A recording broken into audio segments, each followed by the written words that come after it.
जय मसीह की मसीह परिवार। एक बार फिर इस हफ्ते हम आपके समीप आते हैं और एक और सुंदर सा वचन लेकर आते हैं, जैसे हम हर हफ्ते आपके लिए लाते हैं। तो आज का हमारा जो वचन है वो पवित्र आत्मा का जो जो एक उपहार हमारे लिए है, उसके विषय में आज मैं कुछ बातें करूंगा। तो इससे आगे बढ़ने से पहले क्यों ना हम प्रार्थना करें और पिता परमेश्वर की अगुवाई और पवित्र आत्मा हम हमारी अगुवाई इस समय करता है।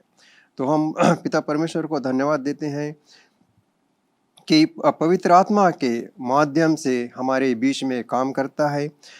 हमें पवित्र आत्मा के माध्यम से मसीह के कार्य का अनुभव कराने का भी प्रयास करने में शक्ति देता है। हमारे जीवन को मसीह के गुणों से भर देता है और हमें उसके संदेश को फैलाने में मदद करता है। तो जैसे हम इस विषय में बातें करते हैं पिता, हमें विश्वास है कि पवित्र आत्मा हमारी अगुवाई करेगा और हर एक वचन जो होगा वो हर एक के लिए लाभदायक होगा और वचन के द्वारा हर एक को फलवंत मिलेगा।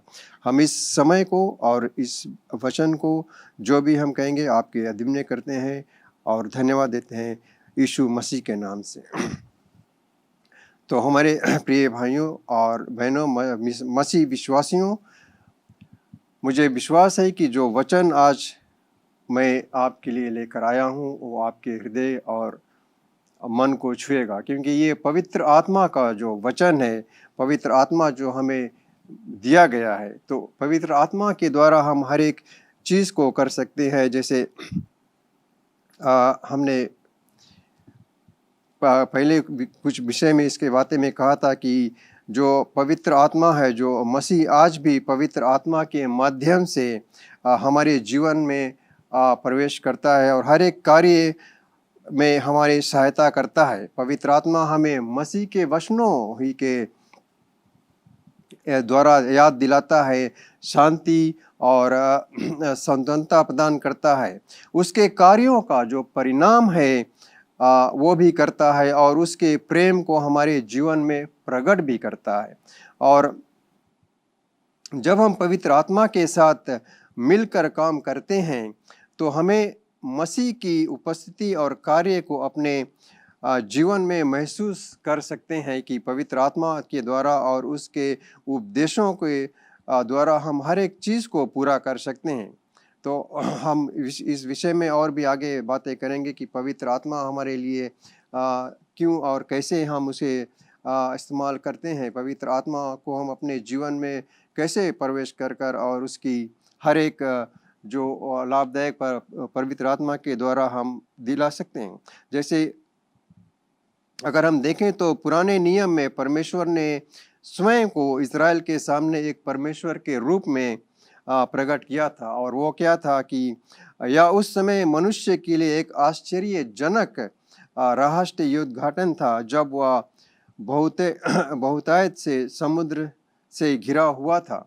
और फिर कई सदियों के बाद जब परमेश्वर अपने पुत्र के रूप में पृथ्वी पर आए तो उन्हें एक में तीन के रूप में प्रस्तुत किया गया था। जिसे हम जानते हैं कि पिता और पुत्र और पवित्र आत्मा एक ही हैं। तो हम इसे एक विश्वासी के नाते हम जानते हैं कि जो पवित्र आत्मा है वो किस तरह से हमारे अंदर कार्य करता है, और पिता परमेश्वर है और फिर मसीह है। तो जब हम मसीह के जीवन का अध्ययन करते हैं तो हम उन तीनों के प्रति सचेत होते हैं जो एक है। जैसे पिता, पुत्र और पवित्र आत्मा एक ही हैं। तो ये त्रिगुणा जिसे हम कहते हैं, अपने स्वर्गजनक जीवन को शुरुआत में अपने बपतिस्मे पर पिता की आवाज़ स्वर्ग से उठी थी। जैसे पिता ने स्वर्ग से आवाज़ की बपतिस्मा के समय की, यह मेरा प्रिय पुत्र है, और आत्मा कबूतर के रूप में दुष्टमान से रूप से उस पर भर गया था। और यहाँ अगर हम देखते हैं कि परमेश्वर का 3 गुना राष्ट्रीय उद्घाटन जो मनुष्य को उसकी भौतिक इंद्रियों के में सितर कर गया है। और ये पवित्र आत्मा जिसे हम कहते हैं कि ये जब हम मसीह के जीवन का अध्ययन करते हैं तो उन 3 के प्रति सचेत होते हैं, जो है पिता, पुत्र और पवित्र आत्मा। तो अगर हम इसके विषय में जैसे एक अगर वचन में भी देखें, तो अगर हम देखें कि इसके लिए वचन क्या कहता है, जब हम इसको पढ़ते हैं मत्ती की किताब बुक ऑफ मैथ्यू 3:16 में कुछ इस प्रकार से लिखा है कि और जब यीशु बपतिस्मा लेकर तुरंत पानी से बाहर आया तो आकाश उसे दिखाई दिया और उसने देखा कि परमेश्वर का आत्मा कबूतर के समान आकर उसके ऊपर उतर रहा है।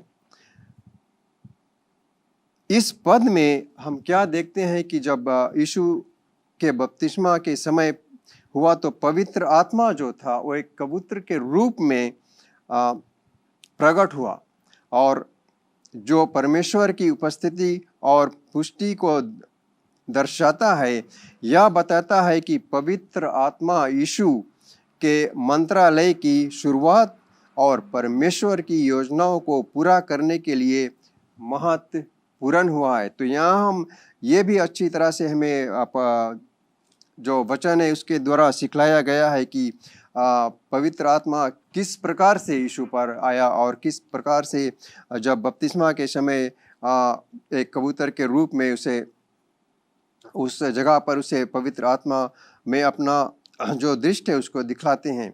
और मसीह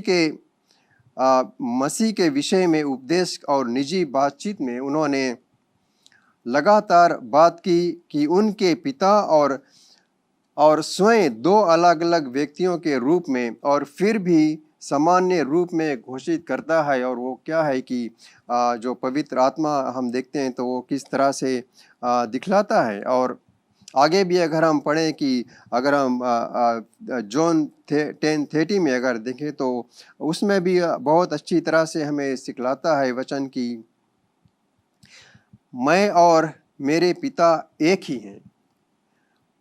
उसने फिर कहा जिसने मुझे देखा है उसने पिता को भी देखा है। तो ये कितना सही रूप से यीशु हमें बतलाता है कि अगर हम यीशु को देखते हैं तो हम ये भी देखते हैं कि उस यीशु के रूप में हम परमेश्वर को भी देख सकते हैं। और फिर जब हमारे पास पवित्र आत्मा होता है तो हम उस पवित्र आत्मा के द्वारा हर एक चीज़ को हम कर सकते हैं। या जैसे कि अगर हम प्रार्थना करते हैं तो हमें कुछ याद नहीं रहता, या किसी वचन को हम याद करना चाहते हैं तो वो भी हमें याद नहीं रहता। लेकिन जब हमारे अंदर पवित्र आत्मा है और पवित्र आत्मा पर हम विश्वास करते हैं, ये जानना बहुत ज़रूरी है कि पवित्र आत्मा पर हम किस तरह से विश्वास करते हैं। और जब हम पवित्र आत्मा को लेकर चलते हैं और अन्य अन्य भाषा में बातें करते हैं तो हमें निडर रहना चाहिए कि पवित्र आत्मा हमारे अंदर है और उसी के ताकत से जो उसका जो बल और शक्ति हमें मिला है उससे हम हर एक चीज़ को कर सकते हैं। और जो हम चाहे हम किसी भी वचन में चलते हैं या हमें कुछ याद नहीं रहता या प्रार्थना करते हैं तो हमें पवित्र आत्मा से पवित्र आत्मा को अंदर लेना चाहिए कि पवित्र आत्मा हमें दिखलाएगा, सिखलाएगा और हर एक चीज़ में हमारी सहायता करेगा और हर एक चीज़ में हमें बढ़ने की सहायता देगा। तो और जैसे है अगर हम आगे देखते हैं तो जो जिसे हम कहते हैं ट्रिनिटी उनकी शिक्षाओं में प्रकट हुई है, जो पिता, पुत्र और पवित्र आत्मा जिसे कहते हैं ट्रिनिटी। तो एक तीसरे को जब हम परमेश्वर के रूप में भी लाया गया था तो ऊपर के कमरे में उसने अपने शिष्यों के साथ अपने अंतिम और सबसे लंबे समय तक रिकॉर्ड की गई बातचीत में अपने क्रूस पर चढ़ने से पहले शाम को मसीह ने कहा पवित्र आत्मा जिसे पिता मेरे नाम से भेजेगा वह तुम्हें सब कुछ सिखाएगा और तुम्हें सब कुछ याद दिलाएगा। तो ये भी जैसे यीशु ने कहा कि जब समय आएगा तो वो पवित्र आत्मा है जो वो हमें सब कुछ सिखलाएगा और आगे चलने के लिए हर एक चीज़ को हमें दिखलाएगा कि हम जो यीशु ने कहा कि जो मैंने तुमसे कहा है वो पवित्र आत्मा भी तुम्हें दिखलाएगा और सिखलाएगा। अगर हम पवित्र आत्मा को मानते हैं और उसकी सलाह लेकर चलते हैं, जैसे कि जॉन 14:26 में कहा गया है कि परंतु परिशुद्ध आत्मा जिसे पिता मेरे नाम से भेजेगा वह तुम्हें सब बातें सिखाएगा। ये यीशु कहता है कि पवित्र आत्मा जब जिसे पिता मेरे नाम से भेजेगा वो हमें सब कुछ सिखलाएगा। अगर हम पवित्र आत्मा को जानते हैं और उसे स्वीकार करते हैं तो उससे हम कह भी सकते हैं, कहीं भी है, किसी भी तरह से है, हम अन्य अन्य भाषा में बात कर सकते हैं। पवित्र आत्मा हमें याद दिलाएगा। अगर किसी तरह की उलझन में भी है या किसी तरह की विपत्ति में भी है तो क्यों ना हम पवित्र आत्मा से सलाह लें, और कि पवित्र आत्मा हमें याद दिलाएगा, पवित्र आत्मा हमें वो सही रास्ता दिखाएगा जिस पर हम चल सकते हैं। क्योंकि यीशु का ये वचन है कि मेरे परंतु परिशुद्ध आत्मा जिसे पिता ने मेरे नाम से भेजा है वह तुम्हें सब बातें सिखलाएगा और दिखलाएगा, और जो कुछ मैंने तुमसे कहा है उसे तुम्हारी स्मृति में लगाएगा। यहाँ यीशु पवित्र आत्मा को प्रतिश्रेष्ठ आत्मा के रूप में वर्णन करते हैं और कहता है कि जो शिक्षक और समरण के कार्य में सहायक होगा, पवित्र आत्मा हमें परमेश्वर के वचनों को समझने और उन्हें अपने जीवन में लागू करने में मदद भी करेगा। तो कितना ही ये महत्वपूर्ण विषय है और ये महत्वपूर्ण जो वचन है। यीशु ने कहा कि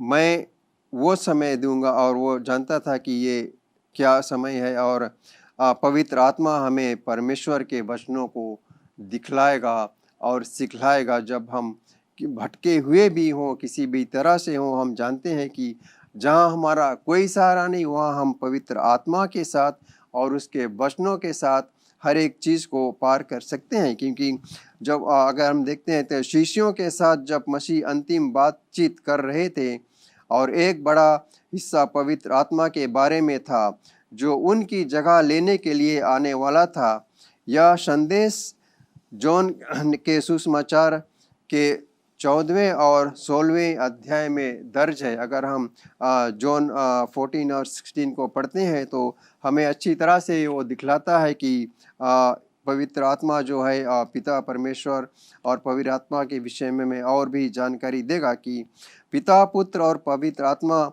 कहे जाने वाले 3 बाइबल में वर्णन किए हुए सब कुछ निश्चित रूप से और बिल्कुल परमेश्वर में 3 व्यक्तियों से अधिक और कम नहीं प्रस्तुत करता है। सिर्फ 3 ही है जो अगर हम पवित्र शास्त्र में पढ़ते हैं तो 3 ही से ज़्यादा कुछ नहीं है, ना कम है, जो है पिता, पुत्र और पवित्र आत्मा, जिनके द्वारा हम आज सब कुछ कर सकते हैं। और पवित्र आत्मा ही है जो हमें हर एक चीज़ को याद दिलाता है। तो हमें विश्वास है कि जैसे हम इन अपनी शिक्षाओं में और एक तीसरे को भी परमेश्वर के रूप में लाया गया था, अपने क्रूस पर चढ़ने से पहले की शाम को अपने शिष्यों के साथ अपनी अंतिम और सबसे लंबी दर्ज की गई बातचीत, जो मैंने भी कहा था, मसीह ने कहा, पवित्र आत्मा जिसे पिता मेरे नाम से भेजेगा वह तुम सब कुछ सिखाएगा, और जो कुछ मैंने तुमसे कहा है वह तुम्हें स्मरण दिलाएगा।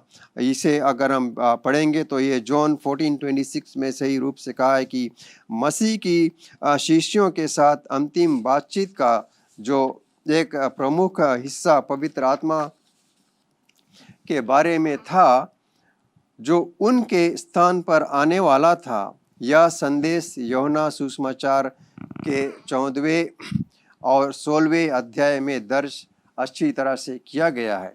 तो पिता, पुत्र और पवित्र आत्मा नामक तीनों के बारे में बाइबल में दिए गए सभी विवरण निश्चित रूप से संचित हैं और पूरी तरह से परमेश्वर के 3 व्यक्तियों से अधिक या कम नहीं है, जो पवित्र जो पिता, पुत्र और पवित्र आत्मा है, ना ज़्यादा और ना कम। जैसे लिखा हुआ है कि एक पूर्ण विक्रोकरण में प्रत्येक एक दूसरे दो से अलग हैं। तीन में से कोई भी अन्य दो में से कोई भी नहीं हो सकता, और तीनों में से कोई भी दो तीसरे के बिना मौजूद नहीं हो सकता। परमेश्वर एक पूर्ण निक्रम के रूप में प्रकट होता है, फिर भी वह एक पूर्ण एकता में भी है। तीनों पूर्ण रूप से एक हैं। जैसे हम जानते हैं, जैसे मैंने कहा भी कि पिता, पुत्र और परमेश्वर, ये तीनों एक ही रूप में प्रत्येक एक को परमेश्वर के रूप में दर्शाया गया है। जैसे पिता को देखते हैं या यीशु को देखते हैं, पवित्र आत्मा को देखते हैं, वो एक ही रूप में हमें दर्शाया गया है। इसका मतलब यह नहीं कि प्रत्येक एक परमेश्वर का एक हिस्सा है, बल्कि प्रत्येक एक परमेश्वर है। जैसे हम इस त्रिकोण के बारे में बातें करते हैं, तो ये तीन अलग अलग हिस्से नहीं हैं, ये सिर्फ एक हैं, पिता, पुत्र और पवित्र आत्मा, जो एक ही हैं। तो जैसे प्रत्येक परमेश्वर का पूर्ण रूप एक ही है, व्यक्तिगत विजय नहीं है। परमेश्वर का जो एक रूप है, वो सिर्फ तीन होकर एक ही है। जैसे परमेश्वर एक में तीन है, तीनों में से प्रत्येक परमेश्वर है, और प्रत्येक एक परमेश्वर का पूर्ण निर्माण है। इसे अगर हम अच्छी तरह से अपने अंदर लेते हैं और इस पर चलते हैं और इसके विषय में जानना चाहते हैं, तो ये भी हमें जानना है कि पिता परमेश्वर का रूप क्या है और उसके रूप को हम किस तरह से अपने अंदर ला सकते हैं और उस पर चल सकते हैं। तो हमें कभी ये भूलना नहीं चाहिए कि यीशु ने कहा था कि जैसे यीशु ने अपने वचनों में कि कहा, मैं जाता हूँ और एक सहायक तुम्हें देता हूँ। वो सहायक क्या है? पवित्र आत्मा है। उसे हमें अपने अंदर ग्रहण करना है और ये जानना है कि हर एक जगह परमेश्वर का जो एक सहायक भेजा गया था, वो पवित्र आत्मा हमारे अंदर है।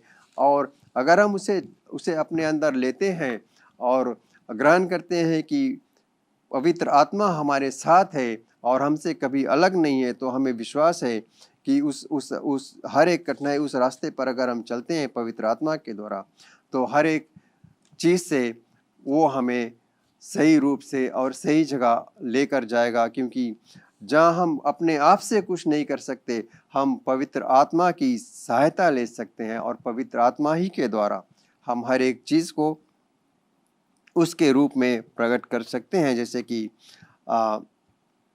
मसीह का अब एक आत्मा और माध्यम से मनुष्य के बीच कार्य जो करता है, वो है पिता, पुत्र और पवित्र आत्मा। तो ये सब वचन हमें स्पष्ट करता है कि पिता पहले है, पुत्र दूसरा है और पवित्र आत्मा तीसरा है। इसका मतलब यह नहीं कि एक देवता में प्रथम है, क्योंकि सभी परमेश्वर है। इसका अर्थ यह है कि एक ही महान है, क्योंकि सभी अनंत है। इसका अर्थ यह नहीं कि एक समय में प्रथम है, क्योंकि सभी शाश्वत हैं।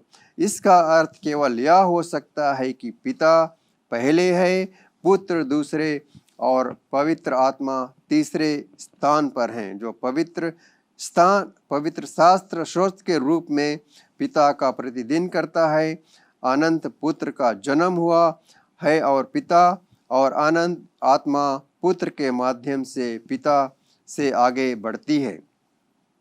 तो इसके विषय में हम और भी बातें करेंगे, जैसे हम फिर आएंगे अच्छी वचनों के साथ। जैसे हमने कहा अभी कि ये जो त्रिनिटी है, त्रिकोण है, पिता, पुत्र और परमेश्वर, इसके विषय में हम और भी शिक्षित रूप से दिखलाएंगे और बतलाएंगे कि पवित्र शास्त्र का जो वचन है, जो बाइबल का जो वचन है, उसके द्वारा हम किस तरह से पवित्र आत्मा को ग्रहण कर सकते हैं, अपने अंदर ला सकते हैं और हर एक जगह पर उसी के साथ चल सकते हैं। तो इसी वचनों के साथ हम यहीं पर इसको समाप्त करते हैं और प्रार्थना के साथ इसे यहाँ पर ख़त्म करेंगे। और जब हम फिर आएंगे तो इसके विषय में और भी ज़्यादा कुछ पवित्र आत्मा के विषय में बतलाएंगे। तो क्यों ना हम प्रार्थना करें। धन्यवाद पिता परमेश्वर, प्रभु यीशु मसीह के नाम से पवित्र आत्मा के साथ जैसे आपने हमारी अगुवाई किया और इस वचनों को हमें सिखलाया, दिखलाया कि पवित्र आत्मा क्या है और हम किस तरह से पवित्र आत्मा को अपना सकते हैं, क्योंकि पवित्र आत्मा जैसे है वो पिता, पुत्र और पवित्र आत्मा एक ही है। तो हमें विश्वास है इस वचन के द्वारा हमारे जितने भी भाई हैं उनको कुछ लाभ होगा, जो उनके अंदर आएगा कि पवित्र आत्मा जो है वो पिता परमेश्वर का ही एक रूप है। तो पिता हम आपको धन्यवाद देते हैं इस वचन के लिए और यही विश्वास है कि ये वचन हर एक हृदय को छुएगा। यीशु मसीह के नाम से आमीन। एक बार फिर आपको हम धन्यवाद देते हैं हमारे साथ जुड़ने के लिए। लेकिन सबसे अच्छा उपहार और आशीष जो परमेश्वर देता है वो है अनंत जीवन। वो अनंत जीवन और पाप क्षमा यीशु पर विश्वास करने से ही आता है। तो अगर आप यीशु पर विश्वास करना चाहते हो, पूरे हृदय और दिल से उसको अपना आत्मा देना चाहते हो और आज से उसके पीछे होना चाहते हो, बपतिस्मा लेना चाहते हो, कलीसिया को ज्वाइन करना चाहते हो या उसमें शामिल होना चाहते हो, वो शुरू होता है आज और अभी जब आप इस प्रार्थना को हमारे साथ करोगे। तो हमारे साथ प्रार्थना कीजिए, मन से विश्वास कीजिए और कहिए, दयावान पिता, मैं विश्वास करता हूं तेरे पुत्र यीशु पर। यीशु, तू मेरा प्रभु है। तू मुझे आज मेरे पापों से मुझे क्षमा दिला, मेरे दिल में आ, अपने आत्मा से भर। मैं विश्वास करता हूं कि तू स्वर्ग से आया, मेरे पाप के लिए मरा और तीसरे दिन जी उठा, फिर से आने वाला है। मुझे मदद कर, आत्मा से भर, विश्वास में चला, यीशु के नाम से आमीन। अगर आपने वो प्रार्थना किया है, मेरा पूरा विश्वास है आप अगर दिल से किया है, आपके सारे पाप क्षमा हुए, आप एक नए जीवन, नए सृष्टि बने हो। तो मैं चाहता हूं अगर आप हमें संपर्क करोगे, हम लोग आपको मदद करना चाहते हैं ये विश्वास के कदम में या विश्वास के जीवन में चलने के लिए, और आपको उत्तेजित करते हैं कलीसिया ढूंढिए, बाइबल को पाइए, बाइबल पढ़िए और अपने विश्वास में मजबूत बनिए और अपना जीवन यीशु के लिए जिए। धन्यवाद एक बार फिर आप हमारे साथ होने के लिए। परमेश्वर आपको बहुतायत से आशीष दे और ये हमेशा याद रखना कि यीशु मसीह ही प्रभु है। Learn more from God's Word and send us your prayer request by visiting our website www.jclm.org, or you can like our Facebook page, Jesus Christ is Lord Ministries, to keep up with the now word of the Lord for the season. Follow us on Instagram, JCLMPG. Better still, subscribe to our YouTube channel, JCLMPG, to receive the latest teaching of God from the ministry.